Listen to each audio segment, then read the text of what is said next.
होलई राजा जी सुते के हमर से जिया। अभी उम्र नहीं होलई राजा जी सुते के हमर से जिया। नहीं हरवे रहे द राजा जी करही कॉलेजिया। नहीं हरवे रहे द राजा जी करही कॉलेजिया। अभी उम्र नहीं होलई राजा जी सुते के हमर से जिया।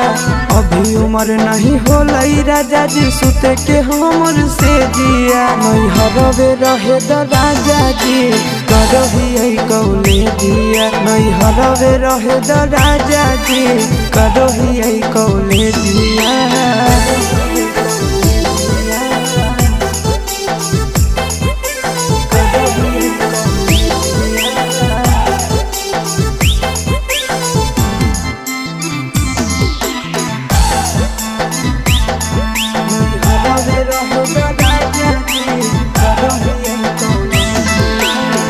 फारम भरलिए अभी होते एक जाम हो।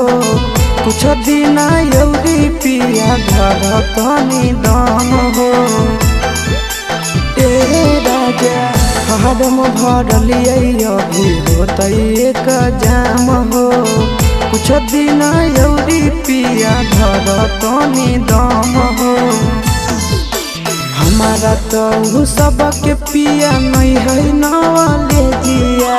हमारा तो सबके पिया नहीं है नवाले जिया। नहीं हरवे रहे द राजा जी करही कॉलेजिया। नहीं हरवे रहे द राजा जी करही कॉलेजिया।